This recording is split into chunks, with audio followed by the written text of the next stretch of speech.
Γεια σας αγαπητοί μου φίλοι. Αν ψάχνετε την πιο εύκολη και αφράτη συνταγή για τυροκούλουρα, αυτό το βίντεο θα σας ξετρελάνει. Σε λίγα λεπτά με απλά υλικά και χωρίς μίξερ φτιάχνουμε τυροκούλουρα που φουσκώνουν τέλεια και λιώνουν στο στόμα. Ιδανικά για πρωινό σνακ ή για το σχολείο. Δοκιμάστε τα και θα τα κάνετε ξανά και ξανά.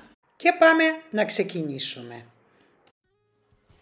Μέσα σε δοχείο με 100 ml νερό προσθέτω 200 ml χλιαρό γάλα και 100 ml ηλιέλαιο.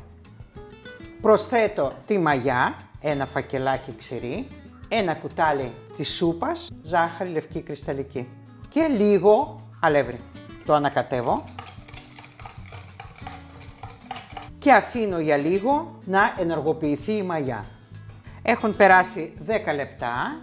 Έχει ενεργοποιηθεί η μαγιά, βλέπετε, έχει φουσκώσει και συνεχίζω. Παίρνω μία λεκάνη που θα ζυμώσω, ρίχνω τα υγρά μου συστατικά και αρχίζω σιγά σιγά, προσθέτω το αλεύρι, κοσκινίζοντας το αλεύρι. Αρχίζω και το δουλεύω. Πρέπει να φτιάξουμε μία μαλακιά ζύμη που ελαφρώς θα κολλάει στα χέρια, ελαφρώς.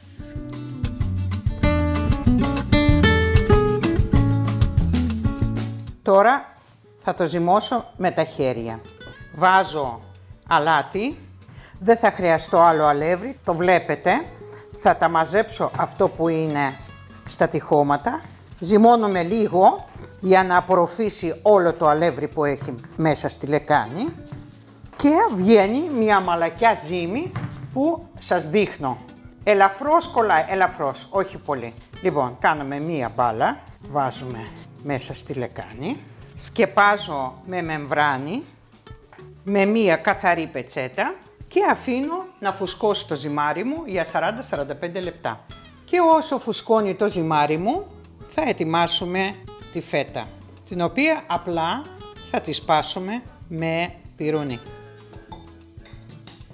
Έχουν περάσει 45 λεπτά, το ζυμάρι μου έχει φουσκώσει, βλέπετε. Βγάζουμε το ζυμάρι και το βάζω στην επιφάνεια εργασίας και το μοιράζω στα 8.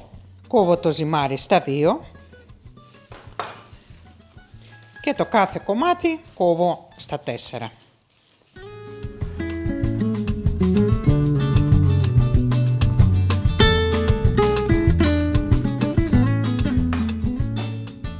Κάνω μπαλάκια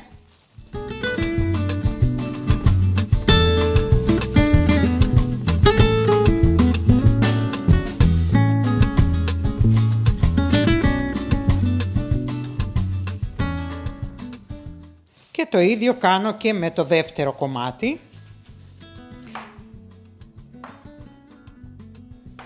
Αφού έχω σχηματίσει μπαλάκια, τα σκεπάζω και τα αφήνω να ξεκουραστούν 10 λεπτά.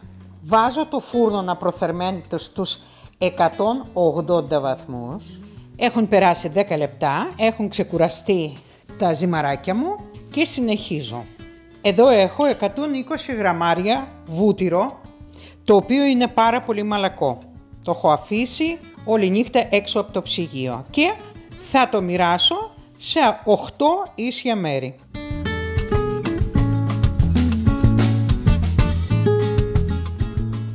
Παίρνω το πρώτο μπαλάκι που είχα σχηματίσει, ανοίγω έτσι με τα δάχτυλα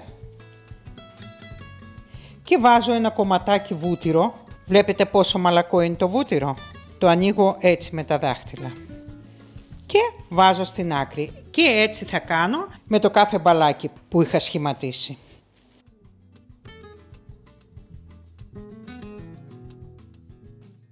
Ελαφρώς ανοίγω. Βάζω ένα κομματάκι βούτυρο και επίσης το απλώνω και βάζω στην άκρη. Και αυτό θα κάνω με όλα τα κομμάτια. Και αφού έχω μοιράσει το βούτυρο, το αφήνω για 5 λεπτά. Ξέρουμε ότι το μυστικό για μία αφράτη ζύμη είναι κάθε φορά που κάνουμε κάποια ενέργεια με το ζυμάρι, πρέπει να αφήνουμε να ξεκουράζεται μέχρι 5 λεπτά, δεν χρειάζεται παραπάνω. Λοιπόν, οπότε αφήνω κι εγώ, κάθε φορά το σκεπάζομαι εννοείται, γιατί να μην αποκτάται κρούστα από πάνω. Και περιμένουμε άλλα 5 λεπτά. Εδώ έχω ένα αυγό, το οποίο θα μοιράσω εγώ. Το ασπράδι θα βάλω στο τυρί και το κροκάδι είναι για να το αλείψουμε. Ανακατεύω το ασπράδι, ενσωματώνω μέσα στη φέτα. Είδατε ότι στη φέτα δεν έχουμε βάλει τίποτα απολύτως. Σκέτο τυρί, σκέτη φέτα. Και πάμε τώρα να δουλέψουμε τα κουλούρια μας. Και ξεκινάμε από το πρώτο κομματάκι που έχουμε βάλει βούτυρο. Δουλεύοντας το ένα, σκεπάζω τα υπόλοιπα. Λοιπόν, και τι κάνω. Ανοίγω με τα δάχτυλα, βλέπετε ότι έχει ξεκουραστεί το ζυμαράκι και ανοίγει πάρα πολύ καλά. Κάνω μία πιτούλα.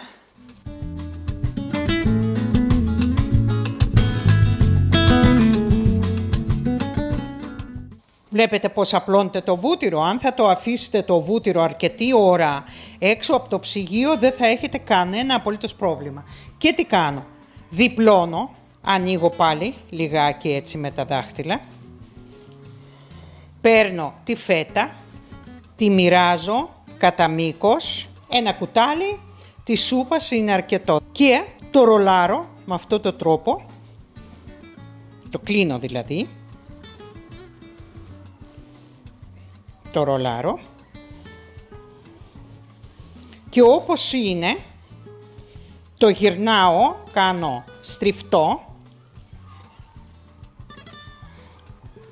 έτσι έκανα το στριφτό, κάνω το κουλούρι και κλείνω, φιξάρω για να μην ανοίξει και το μεταφέρω σε μία λαμαρίνα που έχω ετοιμάσει με αντικολλητικό χαρτί. Επαναλαμβάνω την διαδικασία. Για να σας δείξω, βλέπετε πόσο εύκολα ανοίγει. Δεν μας δυσκολεύει καθόλου. Και όσο θα το ανοίγω με τα δάχτυλα, τόσο θα ανοίγει. Διπλώνω, τεντώνω λιγάκι, έτσι με τα δάχτυλα πάλι το ανοίγω. Βάζω ένα κουτάλι της σούπας φέτα, μοιράζω, ρολάρω.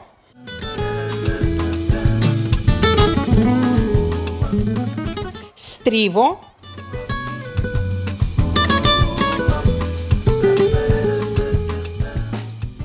Και φιξάρω τις άκρες και μεταφέρω στη λαμαρίνα. Θα αφήσουμε το χώρο γιατί θα φουσκώσουν.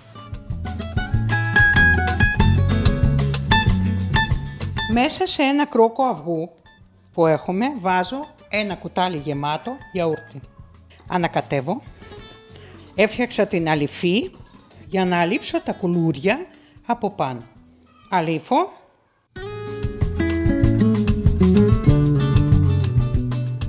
Ο φούρνος μου προθερμαίνεται στους 180-190 βαθμούς. Από τα υλικά που θα σας δώσω βγαίνουν 8 κουλούρια. Προαιρετικά από τη λίγη φέτα που μου έχει μείνει θα βάζω από πάνω λιγάκι, έτσι.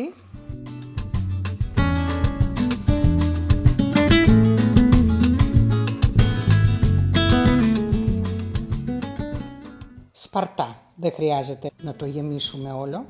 Αλλά σας είπα, είναι προαιρετικό αυτό, μπορείτε να μην το κάνετε. Επίσης προαιρετικά μπορείτε να βάλετε και σουσάμι.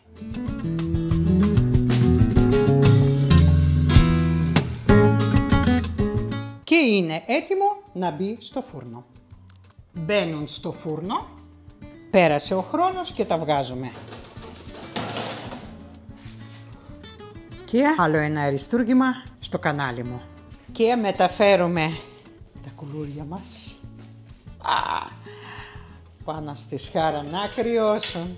Αφράτα, δηλαδή δεν μπορώ να σας περιγράψω, διότι περιμένουν να κρυώσουν εντελώς. Και ήρθε η ώρα να σας το δείξω πώς είναι. Λοιπόν, καταρχήν βλέπουμε ότι είναι πάρα πολύ μαλακά. Δείτε πόσο μαλακά είναι.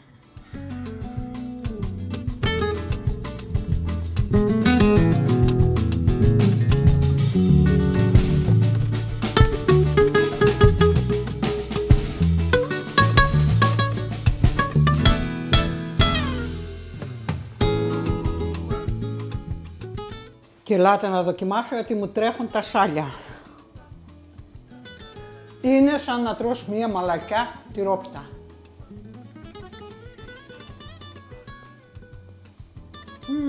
Ή σαν να τρως τσουρέκι με τυρί. Και κολαπέντε και κολαπέντε και μπράβο και μπράβο. Και γεια στα χέρια μου. Και σας όταν θα το φτιάξετε. Και πάμε να τα πούμε λιγάκι. Και ελάτε να το σερβίρω.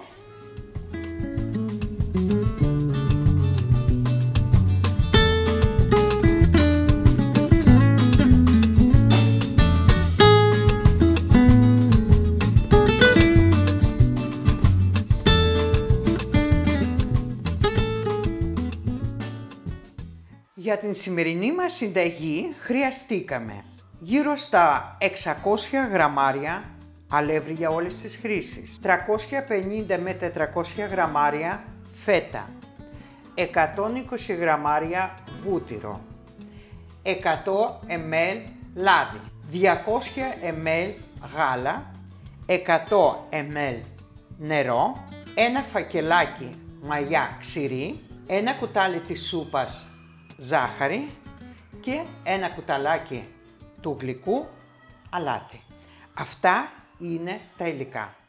Το Σάββατο 22 Νοεμβρίου στις 9:30 ώρα το βράδυ θα τραγουδήσω στο Φώκα Νέγκρα στη Φωκίωνος Νέγκρη. Σας περιμένω. Και εννοείται πως θα συζητήσουμε για τόσο ωραίο τυροκούλουρο. Τι να πω. Έχω ξεπεράσει τον εαυτό μου ειλικρινά. Πιστεύω ότι είναι μια πάρα πολύ εύκολη συνταγή την οποία μπορείτε να φτιάξετε και να χαρείτε και εσείς και τα εγγονάκια σας και τα παιδιά σας και όλος ο ντουνιάς που λέει ο λόγος. Εννοείται πως είναι το καλύτερο κολατσό που μπορείτε να δώσετε σε ένα παιδάκι στο σχολείο, διότι και στο μέγεθος είναι αρκετό και θα χορτάσει το παιδί και θα φάει το πιο υγιεινό κουλούρι που υπάρχει στην αγορά. Και πάμε τώρα να πούμε για το ζυμάρι. Το ζυμάρι σας έχω δώσει αναλογίες, σας έχω δώσει γραμμάρια και έχω πει 500 με 600 γραμμάρια αλεύρι για όλες τις χρήσεις.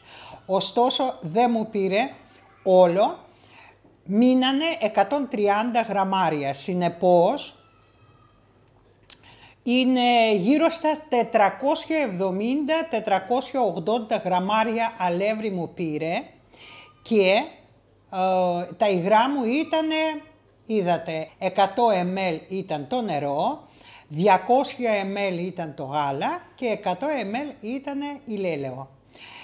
Οπότε συνολικά είχα 400 ml υγρά και μου πήρε 470-480 γραμμάρια αλεύρι. Αυτό που πρέπει να προσέχετε πολύ είναι να μην κάνετε τη ζύμη πάρα πολύ σφιχτή. Δηλαδή έχουμε αυτά τα υγρά, αρχίζετε και προσθέτετε σιγά σιγά το αλεύρι μέχρι να σχηματιστεί μία μπάλα και ας κολλάει λίγο στα χέρια, όχι πολύ, λίγο στα χέρια. Δηλαδή τη στιγμή που το ζυμώνετε το ζυμάρι, πρέπει αισθάνεστε αν πλέον δεν παίρνει αλεύρι. Δεν χρειάζεται και 150 γραμμάρια αλεύρι να σας μείνει, δεν πειράζει, αρκεί η υφή του ζυμαριού να είναι αυτή που χρειαζόμαστε και σας έδειξα και από κοντά πώς πρέπει να είναι. Να το αφήσετε χρόνο επίσης να φουσκώσει 40-45 λεπτά σε ένα μέρος, όχι απαραίτητα πάρα πολύ ζεστό, αλλά το πιο σημαντικό να μην έχει ρεύμα. Θα το βάλετε σε μια γωνιά, θα το σκεπάσετε με μεμβράνη, με πετσέτα και θα το αφήσετε το ζυμάρι να ξεκουραστεί.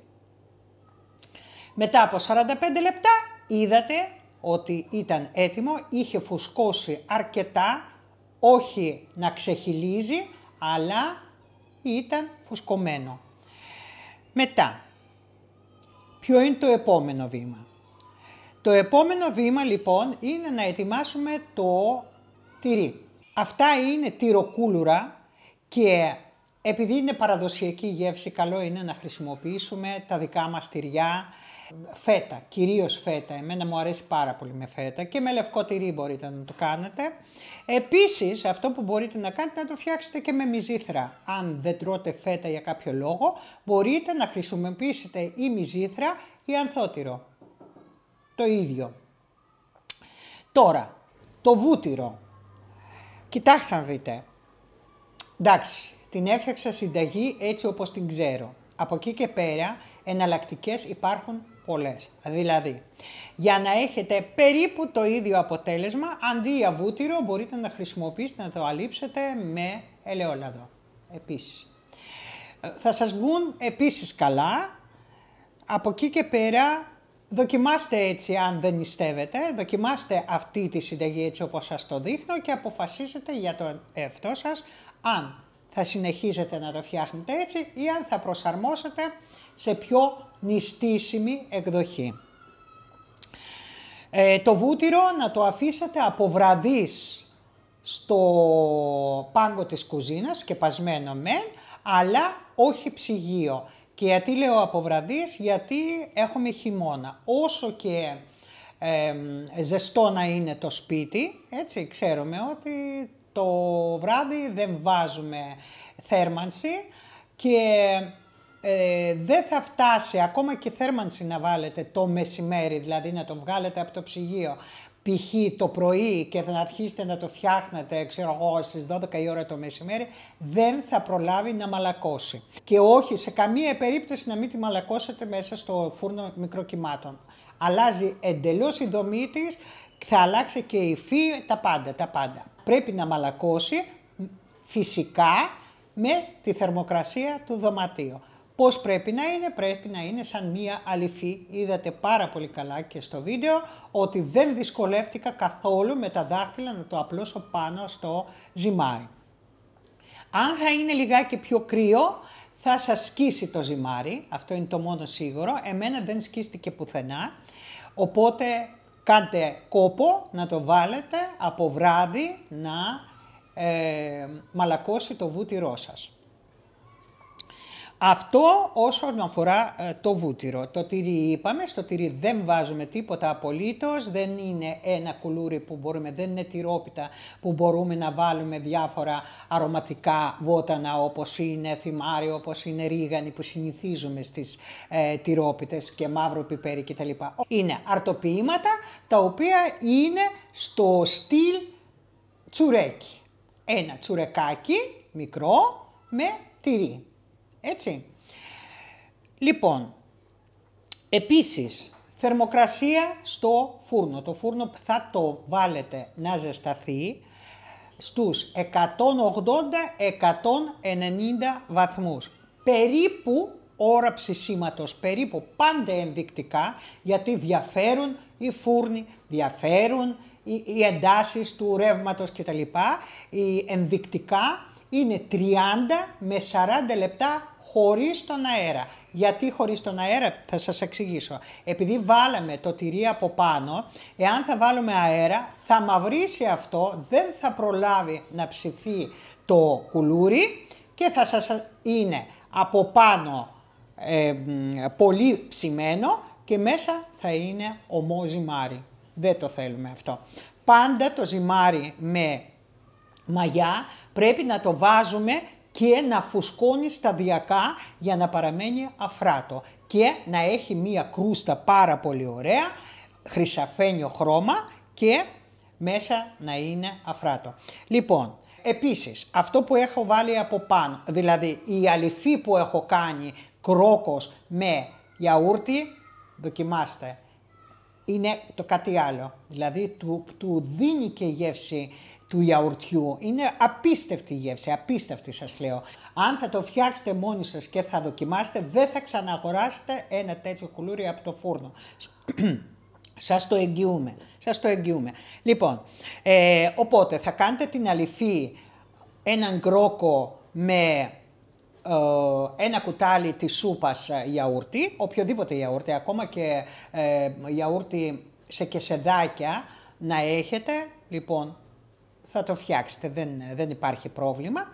Λοιπόν, εννοείται ότι το σουσάμι ναι του χαρίζει, αλλά αν δεν σας αρέσει δεν το βάζετε. Αυτά τα δύο είναι, και το γιαούρτι και το σουσάμι, είναι προαιρετικά. Αν δεν θα βάλετε γιαούρτι, τι θα βάλετε? Λίγο στο κροκάδι μέσα θα βάλετε λίγο λαδάκι ή ακόμα και με νερό μπορείτε να ρεώσετε σιγά σιγά. Λοιπόν, το ασπράδι το βάλαμε μέσα στην φέτα. Πρώτο, δεν υπάρχει λόγος να το πετάξουμε. Δεύτερο, η φέτα σαν τυρί όταν ψήνεται δεν λιώνει, το ξέρουμε ότι γίνεται, θρηματίζεται. Συνεπώς, χρειαζόμαστε κάτι να το συγκρατήσει αυτό και το ασπράδι προσφέρεται γι' αυτό χωρίς να δίνει μια ιδιαίτερη διαφορετική γεύση σε αυτό, στη φέτα. Έτσι, ενώ τι κρατάει είναι εντελώς ουδέτερο το ασπράδι μέσα στη φέτα.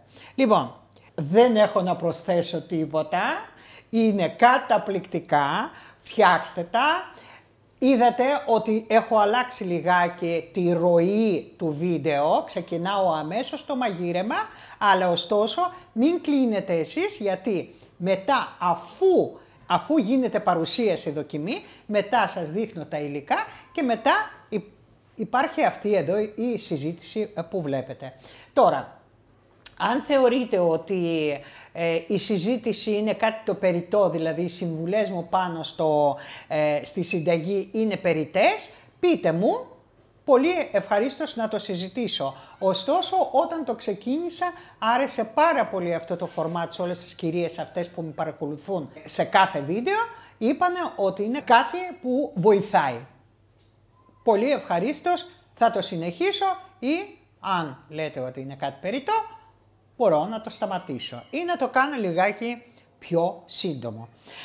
Λοιπόν, εγώ πιστεύω ότι άλλη μία καταπληκτική συνταγή έχουμε πλέον στο κανάλι μας, γιατί είναι το κανάλι μας, χωρίς εσάς το κανάλι αυτό δεν έχει νόημα και πιστεύω ότι θα το εκτιμήσετε όλες και άλλη μία φορά σας λέω και θα το επενθυμίσω σε όλα τα βίντεο, αν το έχετε φτιάξει, κάντε την ανάρτηση στην κοινότητα, να δουν όλες οι άλλες κυρίες και να χαρούμε εμείς τις δημιουργίες τις δικές σας. Λοιπόν, τελειώνω εδώ.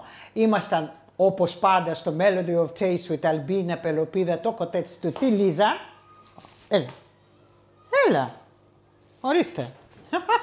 Λοιπόν, τη Λίζα και σας σας αποχαιρετάμε και σας ευχόμαστε να είστε όλοι καλά. Ευχαριστώ πολύ. Γεια σας.